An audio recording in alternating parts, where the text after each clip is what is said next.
Bab 7. Aku sudah menikah. Bagian pertama, adik ketiga. Eldrick Octo berteriak dengan memperingati, sengaja dengan tenang bertanya, adik kedua, katanya kamu sudah menikah apa benar? Anak kedua dilahirkan dengan fisik alergi heteroseksual. Selain istrinya, jika langsung berkontak dengan wanita, kulitnya akan menimbulkan reaksi alergi. Beberapa tahun ini mereka terus mencari dokter terkenal. Tapi karena kondisinya lebih unik, ada banyak dokter yang tidak tahu harus bagaimana.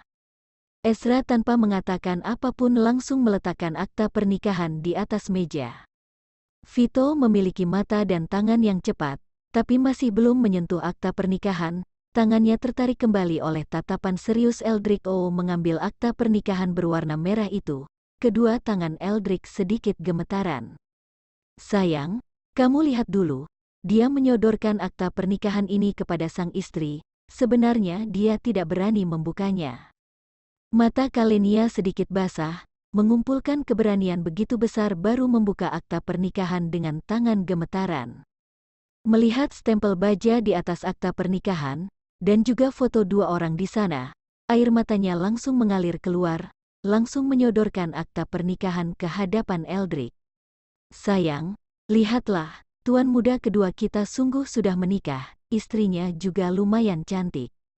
Vito mendengar demikian, langsung berlari ke sana melihat, matanya langsung menatap foto itu sesaat. Tiba-tiba bertanya, kakak kedua, di mana kakak ipar kedua? Apakah akta pernikahan ini hanya untuk menyenangkan ayah dan ibu, jadi hanya pemalsuan? Suami istri keluarga Octo berdua mendengar demikian. Dalam sekejap langsung tercengang, langsung melihat Ezra. Oh, benar, di mana istri dari anak keduanya? Hanya akta pernikahan, belum mengadakan acara, jadi masih tinggal di rumah keluarganya. Ezra menjelaskan, kalau begitu, nanti setelah makan malam bawa kami pergi lihat. Ucap Kalenia dengan panik, tidak melihat langsung menantunya, dalam hatinya tidak tenang. Kita bicarakan lain waktu. Ezra belum selesai bicara, ponsel berdering. Suami istri keluarga Octo melihat ke sana, lalu menatap tajam Vito, layaknya ponselnya berdering adalah salahnya. Vito ditatap tajam dengan sangat tidak adil. Begitu melihat telepon dari asisten, sepertinya sedang menyalahkan panggilan teleponnya tidak tepat waktu, dengan nada tidak ramah. Ada apa? Presdir, akhirnya Anda menjawab telepon. Sore ini Kepala Toko Pusat KRC Jewelry Store menelepon kantor Presdir. Dia mengatakan bahwa tuan muda kedua membawa seorang wanita datang ke toko memilih cincin pernikahan, lalu memilih model love language, lalu tuan muda kedua menyuruh kepala toko memberitahu padamu untuk mengeluarkan semua model cincin pernikahan. Asisten Gisa menjelaskan semua yang dia dengarkan tanpa kurang satu kata pun. Vito mendengar demikian. Dalam sekejap merasa pernikahan tuan muda keduanya memang benar adanya. Jadi, memerintahkan cepat keluarkan, yang sudah dijual langsung suruh orang tarik kembali. Kakak keduanya sejak lahir tidak bisa menyentuh wanita, tidak mudah sekarang bisa menikah. Jadi, cincin pernikahan kakak ipar keduanya harus yang satu-satunya. Sebelumnya tidak bisa menghubungi Presdir, aku sudah menyuruh orang menyimpan model cincin itu. Untungnya model cincin itu baru dipajang hari ini, masih belum terjual, sekarang meneleponmu hanya ingin memastikan. Asisten Gisa menjelaskan, benar, kakak keduaku sudah menikah. Vito mengakhiri panggilan, melirik sebentar, langsung melihat cincin pernikahan di jari manis Ezra. Adik ketiga, apakah terjadi sesuatu di perusahaan? Mendengar dia mengatakan kata keluarkan dan tarik kembali, Eldrick bertanya dengan khawatir.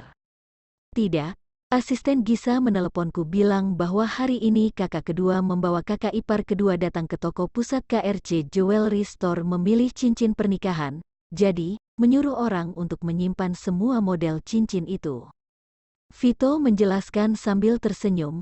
Kalenia langsung tak setuju dan berkata, cincin pernikahan menantu keluarga Octo mana boleh sembarangan? Besok suruh desainer perhiasan untuk merancang beberapa model. Suruh tuan muda kedua bawa untuk menantu kedua pilih. Putra kedua bisa menikah, pasti diberkati leluhurnya, besok harus pergi berziarah. Baiklah, Vito belum selesai bicara, tidak perlu. Ezra memotong perkataannya, menolak dengan dingin. Kakak kedua, menurutku, minggu depan aku akan mencari waktu untuk membawanya keluar.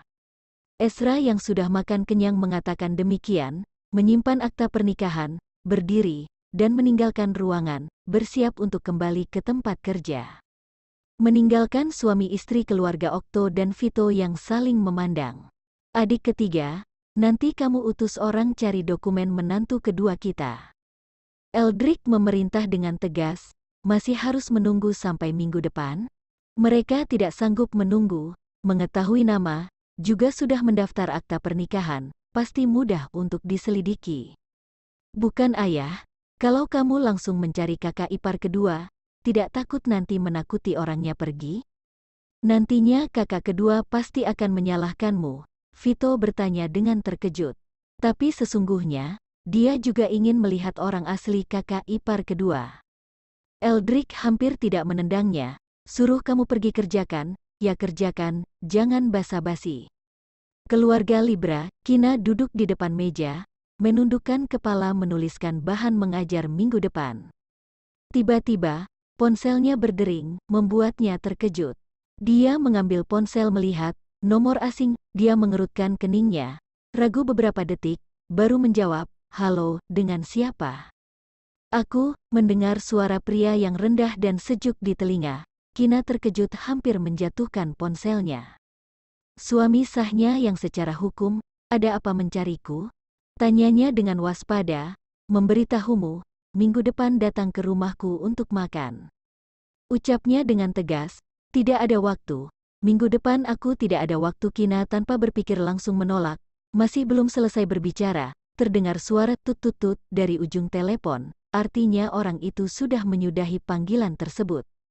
Kina menatap tajam ponsel itu, layaknya akan melubangi ponsel itu.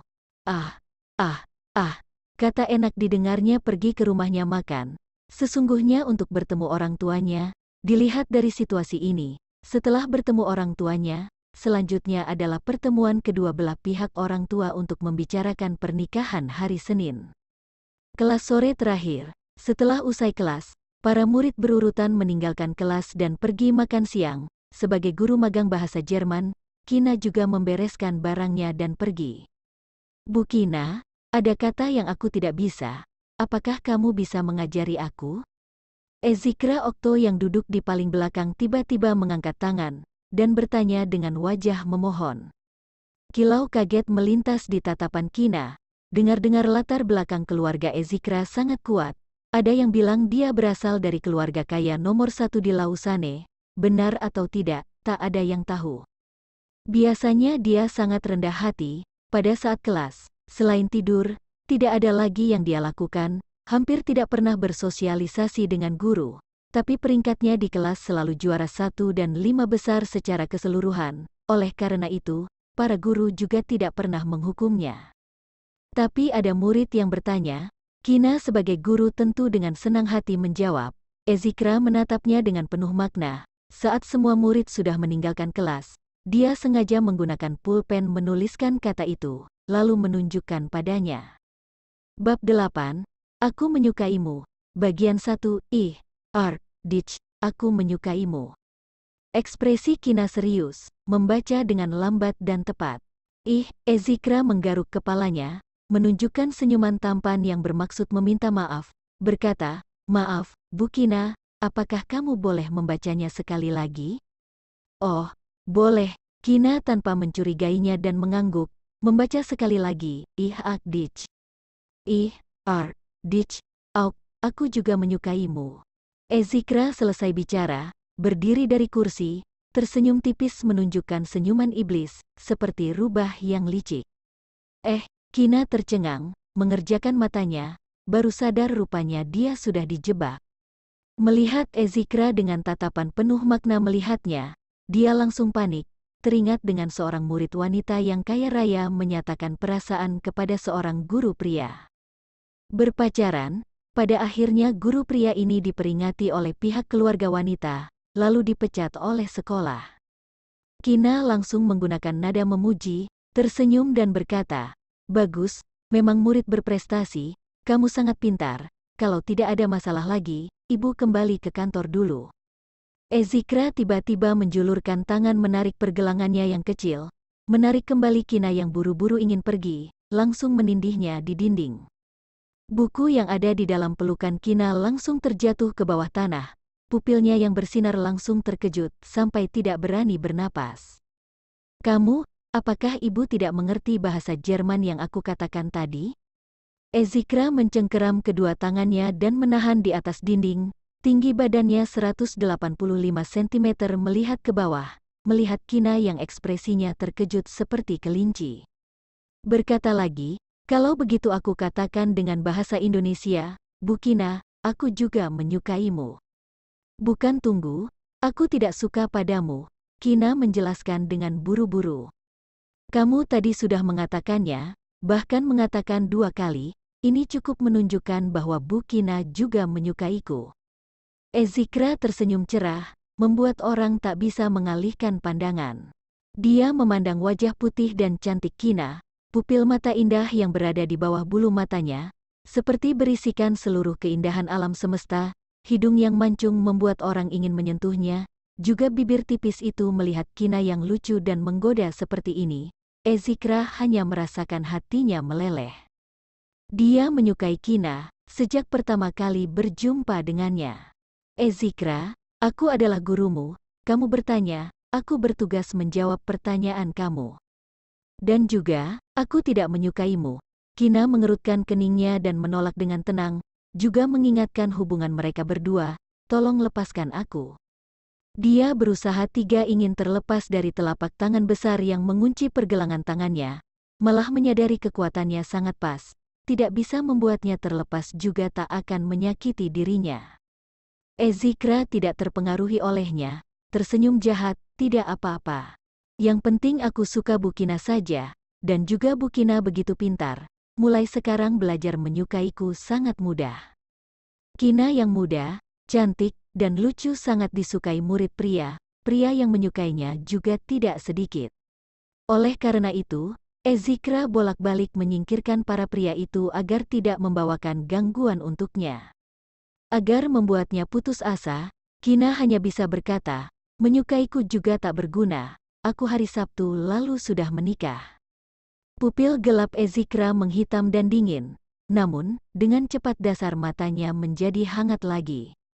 Melihat jarinya yang kosong, dia tersenyum berkata, Bu Kina, bukankah alasanmu terlalu berlebihan? Entah kau percaya atau tidak, guru sudah menikah, tolong lupakan semua niat jahat kamu. Kina menegaskan dengan serius, kalau begitu, Bu Kina coba katakan siapa namanya? Apa pekerjaannya? Umur berapa? Ezikra bertanya dengan hangat. Tapi jelas-jelas senyuman yang begitu hangat malah membuat orang merasa dingin. Kina meskipun biasanya tidak peka, tapi saat ini dia bisa merasakan perubahan suasana hatinya. Napasnya langsung tersedak, saat ini Ezikra memberinya aura paranoid dan mengerikan seolah akan membunuhnya. Takut kalau dia akan melakukan hal tidak baik pada Ezra, dia berpikir sebentar dan berkata, umur 31 tahun, sisanya tidak bisa diberitahu. Hahaha, Ezikra sepertinya mendengar kekonyolan terbaik tahun ini, tawa tanpa henti, berkata, pria tua berumur 31 tahun. Pria mesum dengan Dewi kecil, Ibu Kina bahkan juga melenceng, setidaknya bohonglah dengan umur yang berdekatan denganmu baru sepadan denganmu. Haha, pria tua? Pria mesum, tatapan Kina menjadi ganas, meskipun dia juga pernah bilang Ezra adalah pria tua, tapi mendengar orang lain mengatainya begitu, dia tidak senang. Ezra hanya berumur 31 tahun, penampilannya layak 27 atau 28 tahun, bahkan sangat tampan, juga dewasa dan stabil, kalau bukan kekurangannya, bisa dinilai 100. Kamu lepaskan aku mau pergi makan, ucap Kina, tidak ingin memedulikannya lagi. Ezikra menarik senyumannya, dengan wajah serius berkata, Bu Kina, aku tidak suka mendengarmu mengatakan, kamu menikah, kamu punya pacar, tapi pasangan kamu malah bukan aku atau semacam lelucon, kamu berjanji kalau kamu tak akan mengatakannya lagi, maka aku akan melepaskanmu. Mendengar dia mengatakan bahwa dia sudah menikah, Ezikra pun panik, seperti melihat benda kesayangannya pergi dari genggamannya. Untungnya ini hanyalah alasannya untuk menolak. Aku sudah bilang aku sungguh sudah menikah. Kina menatapnya tak berdaya, terpaksa ketiga kali mengatakan kenyataan yang tidak ingin dia akui bahwa dia sudah menikah. Dia merasa sangat resah. Udara di sekitar tiba-tiba turun. Seluruh aura tubuh Ezikra menyelimuti, tangan Ezikra yang mencengkeram tangan Kina menguat, tiba-tiba menggertaknya. Mungkin dia takut dengan perubahan wajahnya, Kina menoleh bersamaan mengangkat lututnya dan menendang selangkangannya. Bu Kina, kamu Ezikra membungkuk dan mendengus, memegang bagian selangkangannya, seluruh dahinya penuh keringat. Dia tidak menyangka kelinci yang biasanya lemah lembut juga bisa kepanikan menggigit orang. Melihat wajah tampan Ezikra kesakitan, Kina dalam sekejap menyesal. Dia sungguh tidak berpikir memukul bagiannya. Ezikra, kamu tidak apa-apa, aku tidak sengaja, tanyanya dengan wajah pucat. Tak tahu harus bagaimana, Bu Kina, masa depanku hancur di tanganmu, kamu tidak bisa tidak bertanggung jawab. Ezikra mengerutkan kening, wajahnya sangat suram. Untungnya dia tak begitu kuat, kalau tidak dia sungguh akan hancur. Bab 9, Aku adalah suamimu. Bagian pertama, Kina sebagai guru terkejut hingga terdiam, dengan gemetaran mengeluarkan ponsel berkata, Dik Okto, bertahanlah, aku akan menelepon ambulans. Pengetahuan biologis berkata bahwa bagian itu pria sangat sensitif dan lemah. Jika terluka maka akan merasakan sakit selama berjam-jam. Cedera parah, atau akan lumpuh, yang paling serius bisa menyebabkan meninggal. Ezikra merebut ponselnya, melihat wajahnya yang pucat, dalam hatinya merasa sedih, tidak begitu serius hingga harus pergi ke rumah sakit. Dia hanya ingin menggunakan kesempatan ini menggodanya, tapi kalau membuatnya tidak tenang bukanlah tujuan Ezikra. Lagi pula, kalau dia sungguh pergi ke rumah sakit, kalau keluarga Okto tahu, pasti akan meminta pertanggungjawaban kepada sekolah, maka dia sebagai guru magang pasti akan dihukum oleh sekolah, bahkan juga mungkin dipecat. Ini bukan hasil yang ingin dia dapatkan. Tidak pergi ke rumah sakit, bagaimana jika kau pergi ke UKS? Ibu akan menanggung biayanya. Kina melihat wajahnya masih kesakitan, berkata dengan tidak tenang. Masih tidak selemah itu, setelah rasa sakitnya membaik, Ezikra baru mengembalikan ponsel padanya, pelan-pelan membungkuk dan membantunya mengambil buku yang berjatuhan, sambil berkata, tapi lain hari kamu harus mentraktirku makan, anggap sebagai penebusan dosa karena kamu menendang aku. Karena Ezikra sudah berkata demikian, ditambah memang dia yang salah, Kina hanya bisa mengangguk dalam diam. Sudah seharusnya, ucap Kina dengan lamban, kalau begitu kita sepakat. Ezikra memasang senyuman yang sangat menggoda. Kilau kejam melintasi tatapannya, lalu menyodorkan buku yang sudah diambilnya kepada Kina. Sampai jumpa Ibu Kina, dia mencolek hidung Kina dengan penuh makna, lalu pergi meninggalkan kelas. Kina kembali ke kantor, memikirkan tadi dia menendang Ezikra, hatinya tetap tidak tenang. Setelah berpikir, dia merasa lebih baik menelepon Ezikra menyuruhnya pergi ke rumah sakit, agar nanti tidak muncul gejala sisa. Baru saja mengeluarkan ponsel, suara dering ponsel tiba-tiba berbunyi, mengejutkannya hingga hampir menjatuhkan ponsel. Menepuk dadanya pelan, melihat nama yang tertera di layar, itu adalah Ezra. Dia ragu sejenak, lalu mengangkat, "Halo," tanya Kina dengan penasaran. "Sudah makan belum?" Di ujung sana, pria itu bertanya dengan nada tenang. "Sudah mau, ada apa mencariku?" Tanya Kina dengan berhati-hati. Terhadap aura pria yang dominan dan agresif ini, dia sedikit takut. Sedikit bertanya-tanya bagaimana pria ini bisa punya nomor ponselnya. Ezra tidak menjawab pertanyaannya, nadanya serius bertanya balik, "Apakah sesuatu menimpamu?" "Ah, tidak apa-apa, kenapa kamu bertanya begitu?" Dia memegang hidungnya dan bertanya dengan merasa bersalah. "Nada bicaramu hari ini aneh," ucapnya dengan dingin. Kina menaikkan alisnya, "Luar biasa, mengapa pria ini bisa begitu sensitif? Bahkan dari telepon juga bisa merasakan keanehannya."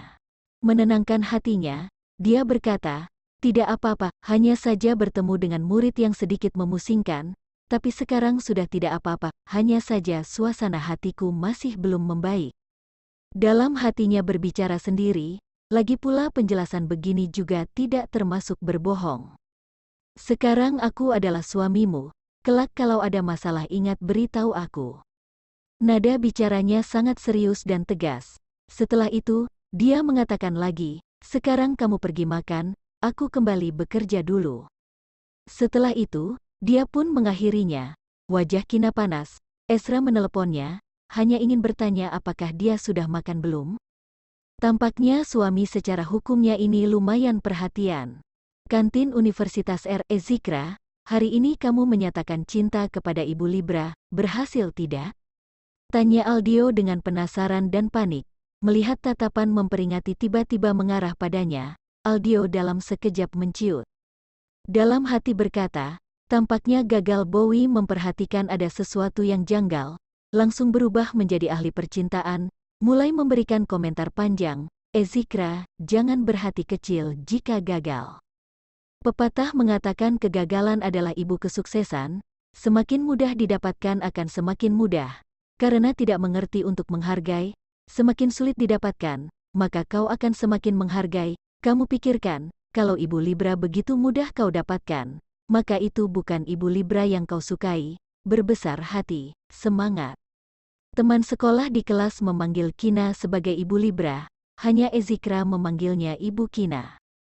Selain dia, siapapun yang berani memanggil Kina sebagai Ibu Kina, maka akan terkena imbasnya. Tapi dari poin ini bisa dilihat seberapa dominan dan bandelnya, terhadap Ibu Libra ada perasaan istimewa dan lebih menyukai, tapi dia bingung, mengapa Ezikra bisa menyukai Ibu Libra yang lebih tua 5 tahun darinya? Mungkin karena orang tuanya mati muda, jadi kekurangan cinta. "Kamu ini banyak bicara sekali." Nada bicara Ezikra tidak senang, lalu dengan ambigu berkata, "Hari Jumat makan bersama Ibu Kina." Pria adalah makhluk gengsian, sangat mementingkan harga diri. Ezikra sebagai bos mereka, menolak membiarkan mereka tahu bahwa cintanya sudah ditolak. Memikirkan Kina membohonginya bilang bahwa Kina sudah menikah. Meskipun tahu kalau palsu, dalam hatinya juga tidak begitu enak, sepertinya tertusuk oleh jarum. "Kan sudah kubilang, kegagalan ibu dari kesuksesan apanya, semuanya mudah bagi Ezikra. Asal Ezikra turun tangan, pasti akan sukses tak akan gagal." Aldio menganggap Ezikra berhasil, merasa senang untuknya. Suaranya baru terdengar, pesan pendek berdering di ponsel Ezikra. Dia melihatnya, "Pengirim, paman kedua." Awalnya tatapan hangat berubah menjadi dingin yang penuh dengan kebencian, tanpa ekspresi membuka pesan. Hari Minggu kembali ke keluarga Okto makan bersama, ada hal yang mau diumumkan. Dia menggenggam erat ponselnya, ingin sekali rasanya menghancurkannya. Selanjutnya langsung memasukkan ponsel ke dalam kuali sup di dalam hancur lebur. Lalu tanpa bicara apapun langsung berdiri dan pergi. Aldio dan yang lainnya saling bertatapan, ada apa dengannya? Suasana hatinya berubah dengan cepat, aku tebak pasti pesan dari walinya." Bowie memegang hidungnya dengan pelan berkata, dia sudah lama kenal dengan Ezikra, yang diketahui jauh lebih banyak dari mereka. Biasanya, Ezikra tidak hanya tidak suka menunjukkan identitas di sekolah, malah sengaja menyembunyikan, meskipun dunia luar penasaran padanya, tapi sesungguhnya tahu latar belakangnya. Selain beberapa direksi sekolah, hanya beberapa teman baiknya. Selain kedua orang tuanya meninggal muda, lalu tuan muda kedua Okto menjadi wali. Tapi Ezikra dari awal sampai akhir menganggap paman kedua seperti musuh. Mengenai mengapa paman keponakan ini bisa menjadi begini, mereka tidak tahu. Pulang sekolah sore hari, Kina baru keluar dari pintu besar sekolah. Sebuah mobil hitam yang telah diparkir di sisi jalan perlahan menuju ke arahnya. Dia tidak melihat orang di mobil. Nalurinya menghindar. Sebuah suara perintah yang dingin tiba-tiba terdengar dari dalam mobil, "Naik."